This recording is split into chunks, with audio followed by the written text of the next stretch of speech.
Halo, apa kabar pemirsa TVR Parlemen dimanapun Anda berada? Berjumpa lagi dalam program TVR 17 bersama saya Fitian Onila. Tepat pukul 17 waktu Indonesia Barat, kami hadirkan kepada Anda sejumlah informasi paling baru dan menarik seputar kinerja dan kegiatan DPR RI yang telah disajikan oleh redaksi TVR Parlemen. Pemirsa TVR Parlemen masih dapat melanjutkan atau menyaksikan secara langsung rapat dengar pendapat umum Komisi 6 DPR RI dengan Komisaris Lipo Group di kanal Komisi 6 DPR RI, tepatnya di tvr.dpr.go.id. Pemirsa TVR Parlemen, inilah TVR 17 selengkapnya.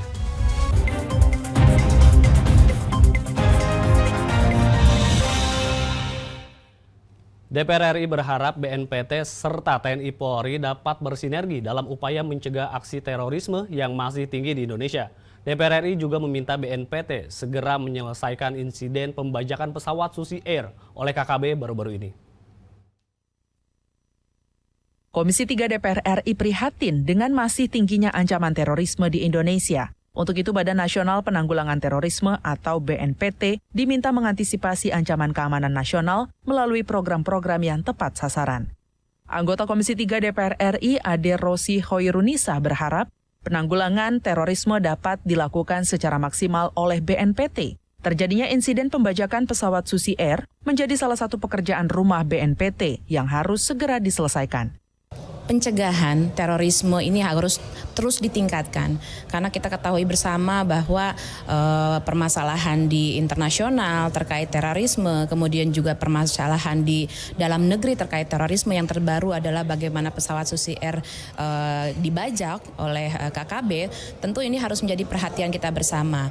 Sementara itu, anggota Komisi 3 DPR RI Supriyansa meminta pemerintah untuk bertindak tegas dalam mengantisipasi ancaman keamanan nasional, termasuk mempertegas status KKB di Papua, apakah tergolong terorisme atau tindak kriminal biasa.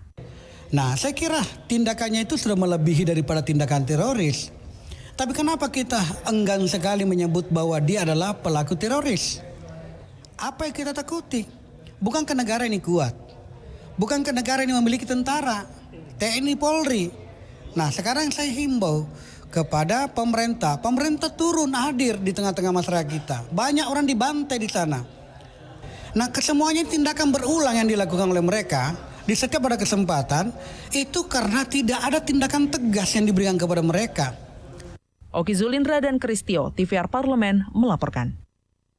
Komisi 6 DPR RI menyayangkan tingginya dana pensiun BUMN yang bermasalah. Diperlukan kerjasama dengan KPK dalam melakukan investigasi audit pengelolaan dana pensiun di BUMN yang bermasalah.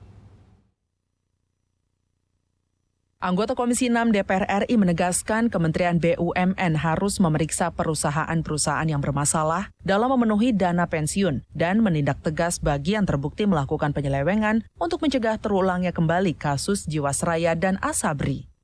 Anggota Komisi 6 DPR RI Rieke Diah Pitaloka menyampaikan untuk mencegah tindakan penyelewengan anggaran dan indikasi korupsi di tubuh BUMN, proses penunjukan komisaris BUMN harus diperketat untuk meminimalisir potensi munculnya konflik kepentingan. Karena, baiklah saya buka saja, ada komisaris dari Kementerian Keuangan yang mengurusi berbagai anggaran tentu saja keseluruhan APBN, yang sekarang menjadi komisaris di Telkom. Lalu kemudian kementerian terkait itu ada masalah alokasi anggaran APBN untuk BTS yang kerjasama dengan Telkom. Indikasi kuat, kalau boleh kami katakan, ini ada conflict of interest. Dan orang yang sama adalah orang yang beberapa tahun lalu menolak skema pengelolaan BPJS Kesehatan dan Ketenagakerjaan dalam social insurance. Sehingga kemudian apa yang dipertahankan pada saat itu, Asabri. Anggota Komisi 6 DPR RI Andre Rosiade menambahkan, untuk mencegah indikasi korupsi pada dana pensiun, Kementerian BUMN harus memberikan tindakan tegas yang dapat menjadi shock terapi bagi pihak-pihak yang melakukan penyelewengan dana. Ferdian dan Handoko, TVR Parlemen melaporkan. Kepala Badan Keahlian Setjen DPR RI Innocentius Samsul menilai SDM cerdas serta memiliki kompetensi keilmuan dapat mendukung proses perancangan undang-undang yang terus berkembang seiring perkembangan zaman. Kepala Badan Keahlian mewakili Sekretaris Jenderal DPR RI melantik 17 pejabat fungsional perancang peraturan perundang-undangan ahli muda untuk ditempatkan di Badan Keahlian Sekjen DPR RI. Diharapkan ke depannya akan semakin mempercepat proses pembentukan undang-undang. Ditemui usai pelantikan, Kepala Badan Keahlian Sekjen DPR RI Innocentius Samsul mengatakan, dalam proses perancangan dan pembentukan undang-undang dibutuhkan SDM yang cerdas dan kreatif, karena di samping kompetensi keilmuan, seorang perancang harus bisa mengutamakan kepentingan publik dibanding kepentingan pribadi. Kerja-kerja mereka ini kan dalam menyusun naskah akademik ya. Tidak hanya sekedar naskah akademiknya selesai sebagai suatu tugas Sekretariat Jenderal, tetapi naskah akademik dan RU ini kemudian dibahas. Dan jangan lupa bahwa proses pembahasan di DPR ya, antara pemerintah dengan DPR itu juga melibatkan teman-teman ini, jadi tidak berhenti di tugas normatifnya Sekretariat Jenderal Badan Keahlian, tapi mereka juga ikut secara langsung sampai rancangan undang-undang itu disetujui bersama ya. Salah satu pejabat fungsional yang dilantik, Ahmaduddin Rajab, mengatakan ilmu perancangan undang-undang akan terus berkembang seiring dengan perkembangan zaman. Hal yang lebih tinggi lagi untuk tingkat dari pertama ke muda. Seperti yang tadi Pak Kepala Badan Keahlian sampaikan bahwa memang kami perancang undang-undang mempunyai tanggung jawab di setiap pembahasan rancangan undang-undang, yakni mendampingi para anggota mulai dari setiap tahapan, mulai penyusunan sampai pada akhirnya nanti selesai di paripurna seperti itu. Dodi Muharam, TVR Parlemen, melaporkan. Wacana penghapusan jabatan gubernur belakangan ini ramai menjadi perbincangan publik. DPR RI menilai wacana penghapusan jabatan gubernur dalam pemilihan umum perlu dikaji terlebih dahulu. Kita akan simak informasi selengkapnya setelah jeda berikut ini.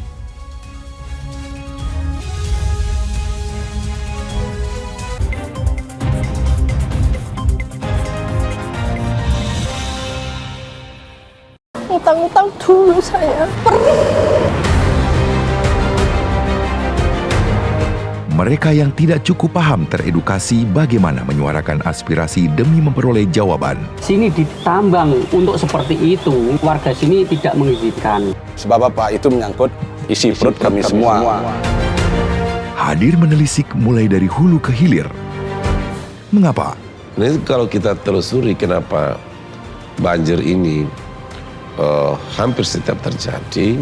Hingga menemukan apa yang belum terkuak secara nyata. Kan kabeh niku sedulur, Pak. Nek kula ngrencangi mriki, mesti mriki gelo, nek kula ngrencangi mriki sing mriki gelo. Iki kedah adil wae, Pak, tengah-tengah. Menghadirkan peran anggota DPR RI demi mendapatkan solusi. Saksikan Suara Dapil Senin sampai Jumat pukul 10 waktu Indonesia Barat hanya di TVR Parlemen. DPR RI memiliki fungsi diplomasi dalam menjalankan politik luar negeri sesuai dengan pasal 116 Undang-Undang MD3. Kontribusi aktif BKSAP DPR RI memainkan peranan penting dalam memenangkan persaingan global melalui IPU, IPA, IPPF, IPA, dan PUIK. BKSAP memiliki komitmen yang tinggi dalam krisis kemanusiaan dunia. Fungsi diplomasi dijalankan untuk mendukung upaya pemerintah dalam melaksanakan politik luar negeri.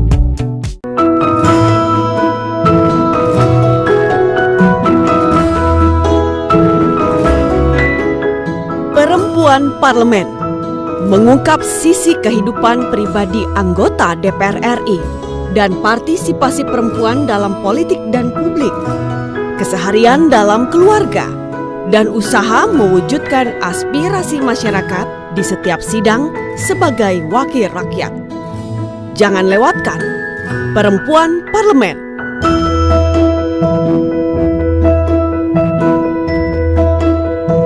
Hanya di TVR Parlemen.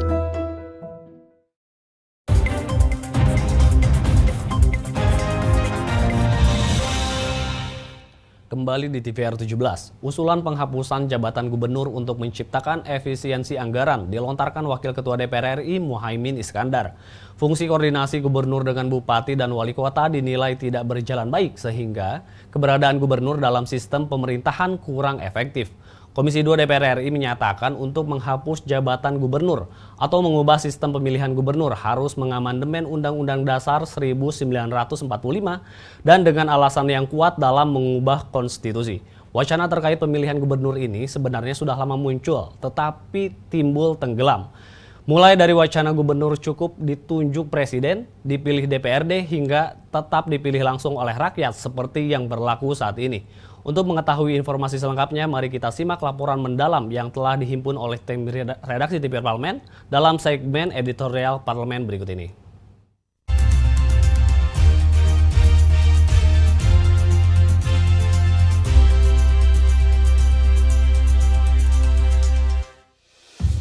Menjelang tahun politik, berbagai isu muncul ke permukaan publik.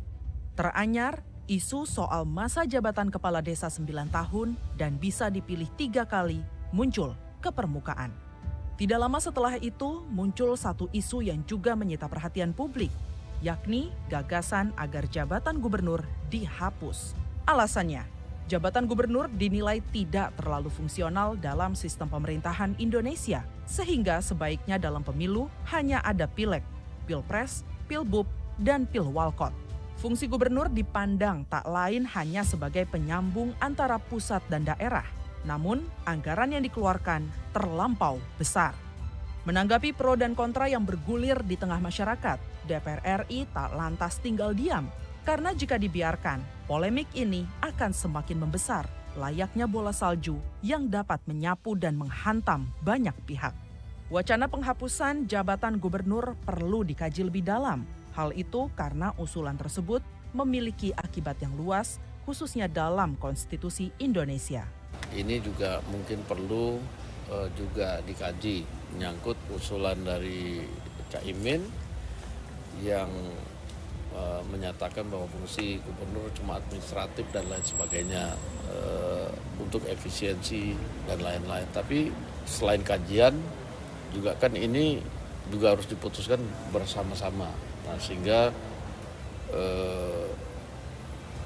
pada saatnya mungkin ada pembahasan yang serius soal itu yang nanti kita akan ikuti bagaimana perkembangannya demikian. Penghapusan jabatan gubernur dikhawatirkan akan membuat rentang kontrol pemerintah pusat ke daerah menjadi terlalu jauh. Hal ini dinilai akan mempersulit penyaluran kebijakan dari pusat ke daerah. Karena gubernur itu selain dia kepala daerah, punya kewenangan khusus, dan dia juga perpanjangan tangan mata telinga daripada pemerintah pusat.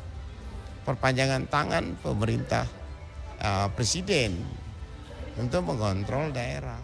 Untuk saat ini, penghapusan atau mengubah pemilihan gubernur jelas bertentangan dengan Undang-Undang Dasar 1945. Dalam pasal 18 jelas diatur soal jabatan gubernur. Selain itu, pengisian jabatan daerah termasuk gubernur dipilih secara demokratis melalui pilkada. Itu berarti menghapus jabatan gubernur atau mengubah sistem pemilihan gubernur harus mengamandemen Undang-Undang Dasar 1945. Sementara itu, amandemen Undang-Undang 1945 tak bisa dilakukan sembarangan. Perlu ada alasan yang kuat dan urgen dalam mengubah konstitusi karena akan berpengaruh pada sistem ketatanegaraan dan aturan yang ada di bawahnya. Jadi kalau mengenai sistem itu kan bergantung kepada undang-undang yang sudah mengatur, ya, bahwa untuk para kepala daerah itu, ya, termasuk presiden, gubernur, bupati, wali kota itu langsung dipilih rakyat. Nah, kalau ini mau dirubah khusus gubernur, tentu undang-undangnya juga harus dirubah juga. Nah, sepanjang tidak dirubah ya nggak bisa. Itu satu. Kedua, kan di Undang-Undang 1945 itu kan sudah diatur juga mengenai ini. Jadi kita harus melihat semua peraturan yang ada, khususnya Undang-Undang 1945. Dalam pelaksanaannya, pemerintah daerah diberi kewenangan oleh konstitusi untuk mengatur dapur pemerintahannya berdasarkan prinsip otonomi daerah.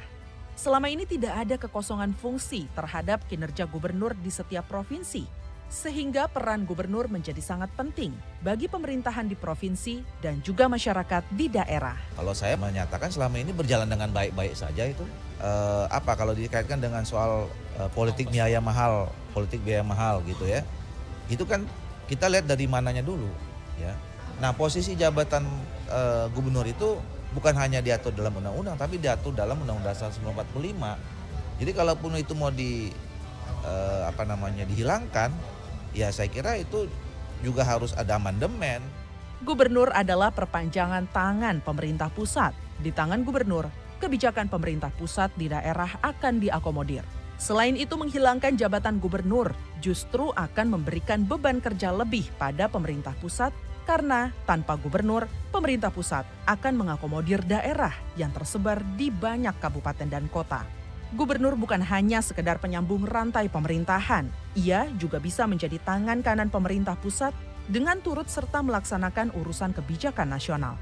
Di sisi lain, jabatan gubernur merupakan salah satu cara untuk membentuk karakter pemimpin nasional.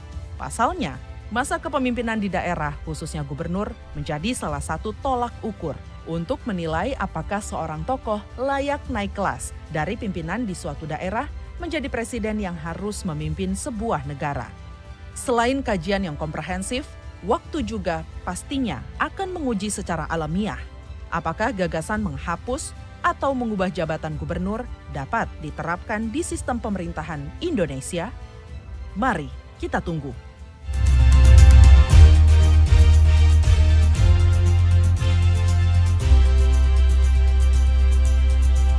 Pengelolaan sampah di Indonesia 69% berakhir di TPA, 7% didaur ulang, 32% illegal dumping.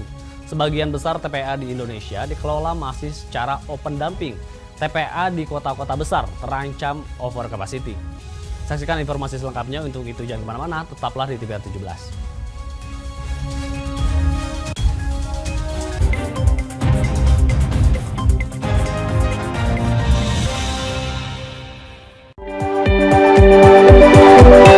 Perempuan Parlemen mengungkap sisi kehidupan pribadi anggota DPR RI.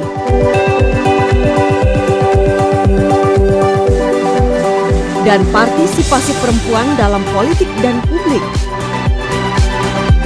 Dan usaha mewujudkan aspirasi masyarakat di setiap sidang sebagai wakil rakyat.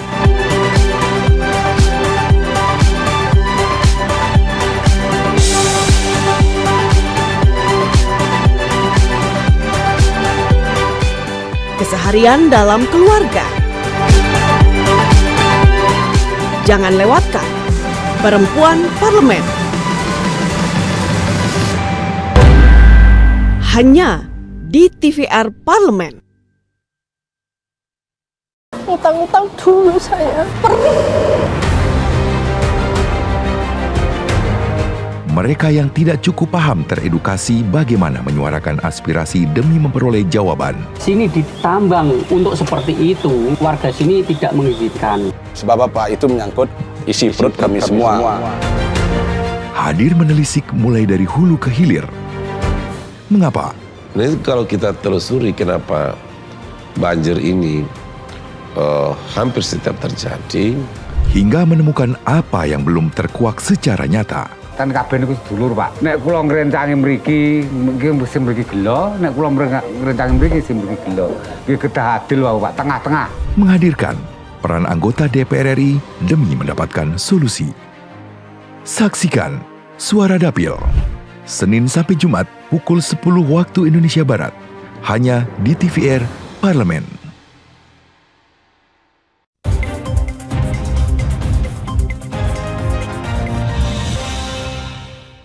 Kembali di TVR 17, pengelolaan sampah masih menjadi masalah serius di Indonesia. Balik DPR RI melakukan pemantauan dan peninjauan Undang-Undang Nomor 18 Tahun 2008 tentang pengelolaan sampah. Ahmad Baidowi menilai permasalahan sampah menjadi semakin kronis akibat perubahan perilaku masyarakat. Regulasi yang ada juga dinilai belum mampu menyelesaikan permasalahan yang ada. Untuk lebih lengkapnya, berikut laporan rekan kami, Nazia dengan Wakil Ketua Balik DPR RI. Baik pemirsa TVR Parlemen, seperti yang diketahui, saat ini masalah sampah di Indonesia tengah menjadi sorotan publik. Dan oleh karena itu, Badan Legislasi DPR RI saat ini tengah membahas terkait dengan Undang-Undang Nomor 18 Tahun 2008 tentang pengelolaan sampah. Dan untuk mengetahui sebenarnya seperti apa permasalahan sampah di Indonesia saat ini, saya akan berbincang langsung dengan Wakil Ketua dari Badan Legislasi DPR RI, yaitu Bapak Ahmad Baidowi. Baik Pak, terkait dengan masalah sampah dan saat ini Badan Legislasi tengah tengah membahas terkait undang-undang pengelolaan sampah tersebut. Sebenarnya apa urgensi dari pembahasan undang-undang ini, Pak? Kita melakukan pemantauan ya, bukan pembahasan, karena kita melihat persoalan sampah semakin hari itu semakin kronis dan semakin parah. Terlebih dengan pola perilaku masyarakat yang berubah. Kalau dulu misalkan contoh kesehariannya dalam berbelanja misalkan itu menggunakan sampah-sampah yang mudah didaur ulang ataupun sampah-sampah yang mudah rusak dan seperti misalkan daun-daunan itu kan bisa menjadi kompos. Tetapi hari ini perilaku masyarakat itu sangat berubah. Misalkan Anda beli tempe, kalau dulu bungkus tempe itu pakai daun, sekarang udah pakai plastik. Otomatis sampahnya itu kan berbeda. Kalau si daun itu pasti nanti bisa dengan tanah, melebur dengan tanah, tapi kalau plastik tidak bisa. Itu hal yang kecil. Sementara kalau lihat dengan hal yang besar, dengan perilaku masyarakat hari ini dengan kehidupan digital, dengan belanja online, semakin sampah makin gak terkendali. Siapa yang sumbernya itu kan gak terdeteksi. Nah, undang-undang ini perlu kami lakukan pemantauan apakah masih sesuai dengan perkembangan zaman atau seperti apa. Karena memang faktanya hari ini persoalan sampah itu sudah sangat kronis sekali. Contoh hari ini misalkan kita lihat Bali sebagai salah satu destinasi internasional di Indonesia, persoalan yang utama adalah persoalan sampah, kebersihan. Kalau Anda misalkan sempat jalan-jalan ke Pantai Kuta, sepanjang Pantai Kuta sampai Canggu, itu sudah berbeda dengan 10 tahun yang lalu. Tumpukan sampah sudah bergunung-gunung, bahkan di pinggiran itu banyak yang gak keangkut. Nah, ini problemnya apa? Sementara berdasarkan hasil pemantauan kita, memang regulasi yang ada itu belum mampu menyelesaikan persoalan sampah. Belum lagi kewenangan dari siapa pihak pemerintah yang berwenang dalam pengelolaan sampah ini. Karena ada 2 kementerian. Terkait dengan isu lingkungannya adalah ke KLHK. Terkait penyediaan infrastrukturnya adalah Kementerian PUPR. Termasuk juga di bawah. Ini kan satu sama lain saling sandra. Ketika PUPR-nya tidak membangun sarana pembuangan sampah, maka itu akan menjadi persoalan. Ketika itu tidak terselesaikan, lingkungan hidup yang kena protes dari masyarakat. Kita tidak ingin membiarkan hal itu berlarut-larut. Kita harus memikirkan generasi setelah kita pada puluhan tahun ataupun bahkan ratusan tahun yang akan datang, anak cucu kita itu tidak mengalami hal yang sama seperti hari ini. Karena populasi masyarakat terus bertambah, produksi sampah pastinya terus bertambah. Di banyak daerah pengelolaan sampah itu masih menggunakan open dumping, masih sering mencemari lingkungan. Belum lagi persoalan-persoalan teknis lainnya, persoalan sengketa lahan dan semacamnya, blokade dari warga. Dulu pernah di DKI Jakarta ketika warga dari Bantar Gebang protes, sempat tumpukan sampah tidak terkendali. Kondisi sampah di Bantar Gebang dikatakan sudah setara dengan gedung 16 lantai ini. Seperti apa Bapak melihat kondisi ini nih Pak? Ya memang harus ada penyelesaian dari hulu sampai hilir. Tidak semua sampah itu harus dibawa ke TPA. Itu harus ada pemikiran dari masyarakat, pemahaman dari warga. Ini tugas dari pemerintah, memberikan pemahaman kepada masyarakat untuk mengkanalisasi sumber-sumber sampah sejak dini. Misalkan sampah yang bisa didaur ulang, pisahkan dengan sampah yang memilah dan memilih itu dari hulu. Kalau semua sampah dibawa ke TPA, saya yakin di Bantar Gebang itu bukan hanya setara 16 lantai, bisa jadi gunung baru di situ. Jadi bisa jadi menyerupai Gunung Salak di Kabupaten Bogor kalau tidak dilakukan pemilahan sejak awal gitu. Oleh karena itu seperti yang Bapak katakan, nantinya ke depan DPR RI akan melakukan apa tindakan yang dilakukan terkait dengan masalah sampah ini? Badan legislasi ini menyoroti dari aspek regulasi. Salah satu rekomendasi yang kita diskusikan tadi adalah bagaimana dengan nasib undang-undang ini, Undang-Undang 18 tahun 2004 tentang pengelolaan sampah. Apakah masih relevan atau tidak? Kalau tidak relevan, undang-undang ini sudah saatnya direvisi menyesuaikan dengan konteks zaman. Berdasarkan temuan dari lembaga, dari UI kalau nggak ada salah, itu justru kita malah berbisnis dengan mengimpor sampah dari luar negeri. Kan heran saya itu. Ini kan aneh itu. Lebih dilihat justru insentif bagi teman-teman yang mengelola sampah di Indonesia terkesan diabaikan. Ini justru mengimpor sampah dari luar negeri. Di sini diolah lagi Kan nggak bisa seperti itu. Ya mudah-mudahan nanti hasil pemantauan kita ini bisa bermanfaat terkait pengelolaan sampah ke depan. Terima kasih Pak atas bincang-bincangnya. Baik pemirsa TVR Parlemen, itu tadi bincang-bincang terkait dengan pengelolaan sampah di Indonesia dan masalah sampah di Indonesia yang saat ini cukup memprihatinkan. Dan tadi sempat dikatakan bahwa memang harus ada koordinasi dari KLHK dan juga Menteri PUPR terkait dengan masalah sampah ini. Dan juga tadi Wakil Ketua Balik DPR RI menghimbau agar masyarakat mengatasi masalah sampah ini dengan dimulai dari memilah dan juga memilih sampah di rumah tangga masing-masing. Dan itu yang dapat saya laporkan. Saya Nazia, kembali ke studio. Selanjutnya pemirsa, apa saja yang menjadi topik perbincangan di media online pada hari ini? Usai jeda tetaplah di TVR 17.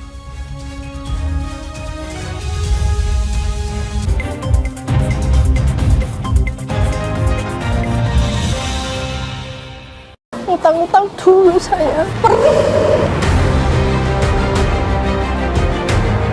Mereka yang tidak cukup paham teredukasi bagaimana menyuarakan aspirasi demi memperoleh jawaban. Sini ditambang untuk seperti itu, warga sini tidak mengizinkan. Sebab apa? Itu menyangkut isi perut kami semua.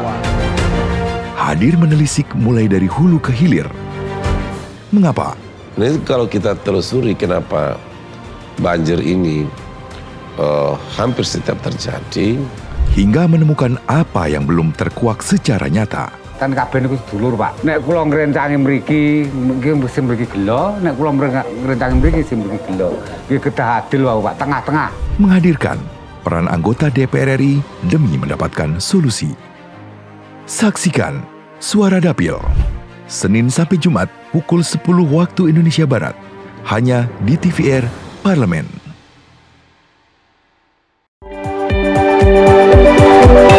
Perempuan Parlemen mengungkap sisi kehidupan pribadi anggota DPR RI.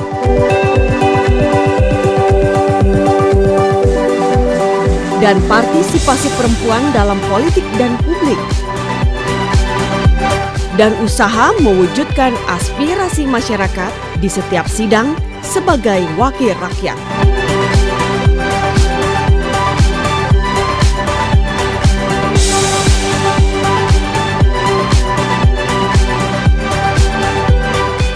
Keseharian dalam keluarga. Jangan lewatkan Perempuan Parlemen.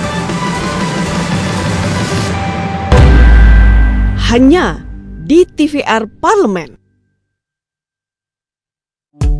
DPR RI memiliki fungsi diplomasi dalam menjalankan politik luar negeri sesuai dengan pasal 116 Undang-Undang MD3. Kontribusi aktif BKSAP DPR RI memainkan peranan penting dalam memenangkan persaingan global melalui IPU, IPA, IPPF, AIPA, dan PUIK. BKSAP memiliki komitmen yang tinggi dalam krisis kemanusiaan dunia. Fungsi diplomasi dijalankan untuk mendukung upaya pemerintah dalam melaksanakan politik luar negeri.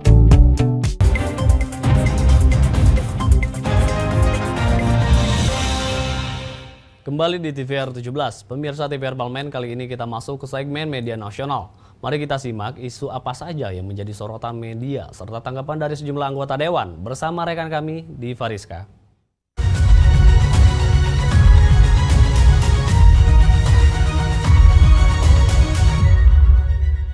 Baik pemirsa TVR Parlemen, mari kita bahas apa saja yang menjadi headline di media online pada hari ini. Berita pertama yaitu berita mengenai DPR RI akan menindaklanjuti kasus Meikarta secara komprehensif.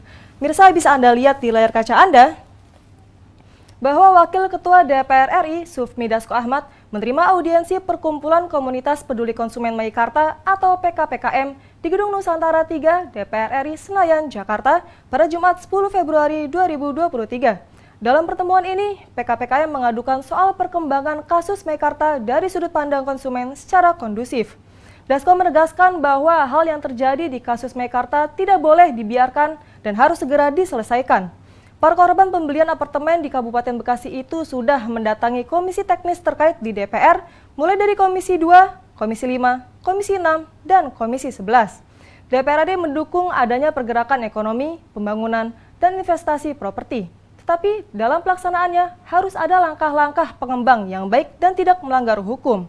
Terkait persoalan tersebut, DPR RI akan menelusuri masalah dari berbagai pihak dan akan menindaklanjuti secara komprehensif. Sebagai tindak lanjut, Dasko mengungkapkan Komisi 6 akan melakukan pemanggilan kepada pimpinan PT Lipo selaku pengembang dari Meikarta pada hari Senin 13 Februari 2023 mendatang. Selain itu, pada Selasa 14 Februari 2023, pimpinan DPR RI akan menjadwalkan kunjungan lapangan ke lokasi pembangunan Meikarta yang diikuti perwakilan Komisi 2, Komisi 5, Komisi 6, Komisi 11, dan PKPKM. Dasko juga berharap kasus ini dapat segera diselesaikan dengan menghasilkan putusan yang tidak merugikan siapapun. Tentunya, DPR RI akan terus melakukan pengawalan dan pengawasan agar kasus ini dapat berjalan dengan adil dan sesuai dengan koridor hukum. Pada kesempatan yang sama, Ketua PKPKM, Ayat Mulyana, juga menyampaikan bahwa pihaknya akan terus meminta hak-hak yang seharusnya mereka dapatkan dan berharap adanya itikat baik dari pihak pengembang Meikarta, yaitu PT Mahkota Sentosa Utama. Baik mirsa, kita beralih ke berita selanjutnya yang juga menjadi headline di media online hari ini, yaitu berita mengenai anggota Komisi 11 DPR RI mendorong UMKM untuk menggunakan metode pembayaran kris karena dinilai cepat dan aman. Mirsa, bisa Anda lihat di layar kaca Anda bahwa anggota Komisi 11 DPR RI Muhammad Misbahun mengajak pelaku usaha mikro kecil dan menengah atau UMKM untuk memanfaatkan standarisasi pembayaran menggunakan metode kode Quick Response atau QR dari Bank Indonesia. Quick Response Code Indonesian Standard atau KRIS akan memudahkan dan menjamin keamanan transaksi jual-beli. Merchant pengguna KRIS terus bertambah dan 90%-nya adalah pelaku UMKM. Nah, selain itu, pemirsa, jumlah transaksi melalui KRIS juga semakin bertambah. Misbahun pun meyakini para pelaku UMKM memiliki potensi besar untuk terus tumbuh melalui ekosistem ekonomi digital. Catatan BI menunjukkan dari total 6 juta merchant di 34 provinsi, sebanyak 480 kabupaten dan kota memanfaatkan sistem pembayaran berbasis digital itu. BI bersama industri menargetkan sebanyak 12 juta pelaku usaha, pedagang, atau merchant menggunakan KRIS. Nah, saat ini dengan KRIS, seluruh aplikasi pembayaran dari penyelenggara manapun, baik bank dan non-bank yang digunakan masyarakat, dapat digunakan di seluruh toko, pedagang, warung, parkir, tiket wisata, dengan donasi atau merchant berlogo KRIS. Tujuan utama dari adanya KRIS ini yaitu agar dapat terciptanya sistem pembayaran yang lebih cepat, lebih aman, efektif, dan efisien. Baik mirsa TVRI Parlemen, itu tadi headline di media online pada hari ini terkait DPR RI akan menindaklanjuti kasus Meikarta secara komprehensif dan juga berita mengenai anggota Komisi 11 DPR RI mendorong UMKM untuk menggunakan metode pembayaran KRIS karena dinilai cepat dan aman. Sekian dari saya, Diva Rizka, kembali ke rekan Fitian.